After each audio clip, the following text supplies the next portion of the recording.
I'm going to show you a strategy that worked really well for me and the clients that I work with, for those that have just gone for a goal, gone for a vision, didn't work out, didn't pan out for them, and now they want to rebuild themselves. So let's just get right into it. Starting off with number one, before we actually go into anything new, if you've just, let's say, had a goal you've been trying to pursue for a very long time and it didn't pan out, maybe you had an injury or whatever happened that made it so that this vision has essentially what you feel it's collapsed in front of you. You've lost your purpose, you've lost your identity. Before you jump into the next thing, I want you to practice something that I always advise to my clients, and I've done it for myself during that period. And I call it being a nobody for a little while. So what do I mean by be a nobody for a little while? You know, you think back in your life and everything you've mostly done, you can see it from the lens of somebody has influenced you in a way that says, you have to be X, Y, and Z. You have to be smart. You have to be funny. You have to be intelligent. You have to be rich. And so you've always been sort of chasing these targets that have been put onto you to some degree. Some of them are yourself, but oftentimes they're heavily influenced by the external. And if we just continually pursue and chase and do all these things, you're going to lose a sense of self. You're going to lose what really makes you you and what it is that you want to actually pursue genuinely. And so by saying being a nobody for a little while, abandon all of those titles. Let go of it. Don't try to be anything. Just literally exist. But don't exist just laying on your couch and doing nothing.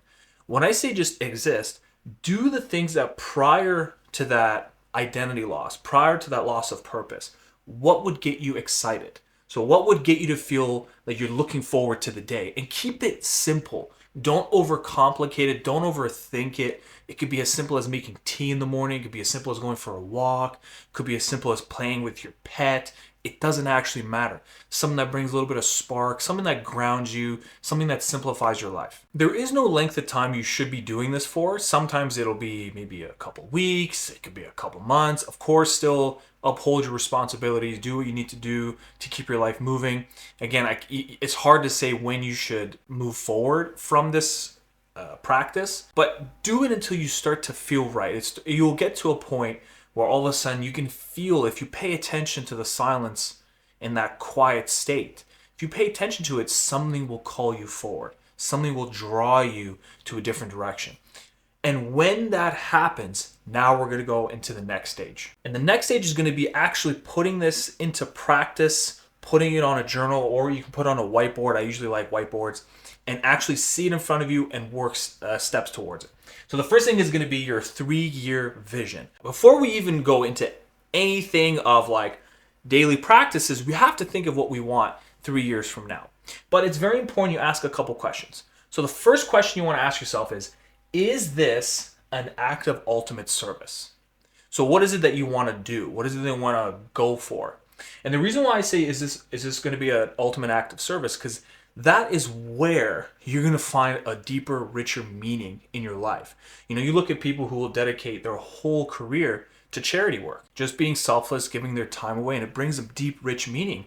And then money almost doesn't even matter for them. Once they get their means covered, everything is okay for them. This will also allow your suffering, something that's happened to you in your life, to actually integrate with your vision. If you can get those things to integrate, then you're going to find this endless fuel that's going to keep you moving forward. Then the next question you want to ask yourself is, does this excite your mind, your body, and your soul? And it can't just excite one or the other. You have to be fully aligned and integrated in order for this to be something sustainable for a long period of time. It makes you less attached to accomplishment because simply doing what you're doing is already fulfilling enough. Once you've started to get a little more organized with those questions and get a little more clear answers, then you can go now into the actual nitty-gritty. So the first thing you want to do is ask yourself after that, okay, well, what do I want it to look like? What do I want my life to look like? And the basic questions you want to ask is, number one, what is going to be your living situation? So where are you going to live? You're going to live in the same place? You're going to want to move to a different country? What do you want your environment to look like? Make sure these are very vivid. The more vivid they are, the more you can immerse yourself, the more real it'll become, and it'll give you a stronger sense of direction as to what you need to do. So don't be afraid to go vivid. So what's your living situation like? What are your relationships going to look like? So living situation, relationships. Do you want to be married? Do you want to have the same friends? Do you want to have new friends? Being alone is great. Having that alone time is wonderful. But, we're humans. We need companionship. So have that factored into your vision as well. Is the money situation. This one's always a little uncomfortable because we don't want money to be the most important thing. But most certainly it has to cover your means. How much do you want to make? And you have to ask this question from a deep place. And the reason why I say that is because it's very easy to say, "Oh, I want like $10 million." It's very easy to say that. So it's kind of the go-to. But what do you really want? Or I should say, what do you really need? And so get vivid and be honest. Be very, very honest. Then the final thing is lifestyle. And this is kind of go hand in hand with money. Do you want to have a more minimalistic lifestyle? Do you want to have more of a nature-esque lifestyle? Do you want to live more in the woods? Do you want to have your own property? What do you want? And so having these as general questions are going to really kind of embody this vision and either get you excited, and you're going to tweak things about it, but it'll create a more holistic experience for you. So when you think about what you want for the next 3 years, it's no longer sort of vague and kind of mysterious. You know exactly what it is. Moving into the next stage of the 3-6-1 principle is going to be the 6-month target. Now, why this one is really important is because how often do you find yourself, if you have a goal for the future and you don't have any intermediate plans to get there, you'll end up procrastinating. It'll never actually get done.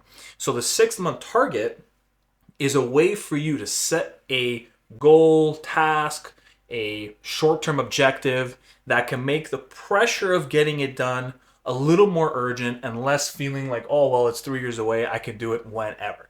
So the first thing is it avoids procrastination. That's the first thing it does. Then the next thing is you can set as little or as many objectives as you want. So let's say, for example, one of your objective is to make, you're happy with $70,000 a year. Maybe I could start doing something small and saving a little bit. Maybe for the next 6 months, I'm going to save up $300. And that way it can move me closer to that 3-year vision. It just allows the 3 years not to feel so far away that you procrastinate. And allows that little bit of that pressure to get you moving towards it. Now, I use 6 months just because it's a nice amount of time, but you can do shorter. I use say 3-2-1. So I say 3 years, 2 months, and daily. But you can change it. You can do whatever you want with it. And now moving into that final stage of the 3-6-1 principle, and that's going to be your daily tasks. This is where you're going to be existing most of the time because you just can't be thinking about the future 24/7. And so this is where real magic happens. The daily practice is going to be pretty much what that title means, is what are the daily actions you're going to take. They're going to move you towards the 6-month target that are also going to in turn move you towards that 3-year vision that you have for yourself. And the baseline that I usually always advise, and I've done this for myself, and I advise it to my clients, and it does wonders for them. Always, number one, start with a minimum of 2 hours per day dedicated to this vision right here. 2 hours per day is a very modest amount of time. And don't worry if you hear people that say they work on their project or goal or whatever 8 hours a day. You can get to that space if that's what you want, but right now you just need to put some energy into it. Just start somewhere. So you have minimum of 2 hours per day. That really, all in all, is not that long of a time considering. And if it's something that's going to make your life a lot better, it's going to bring purpose back, it's going to bring your identity back, it's worth your time. So a minimum of 2 hours. So create also a consistent schedule. So open up your calendar, look at your schedule. Where can you squeeze it in? And so that's going to be the next one. That's going to be number 2 right over here. Set it into your schedule, stay consistent with it, and then this is where it's really going to work magic. Having the right balance of motivation versus discipline. Motivation is that spike of energy you get every once in a while that gets you to go 100 miles an hour on whatever it is you want to do. Discipline is just the action of doing that task every single day consistently, regardless of your mood. The goal is to hit that balance between the two.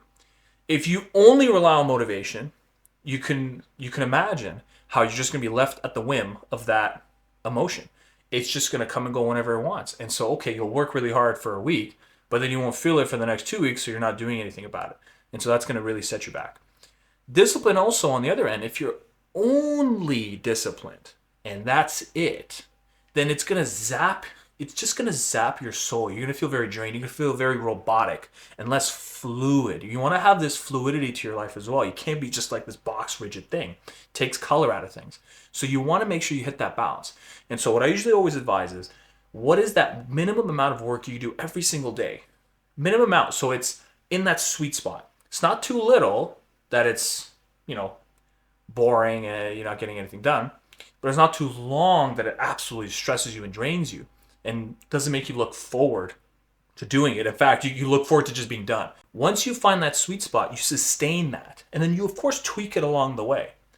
But then as you're doing it, you're going to find moments of motivation that are going to kick in. Maybe you're inspired about something.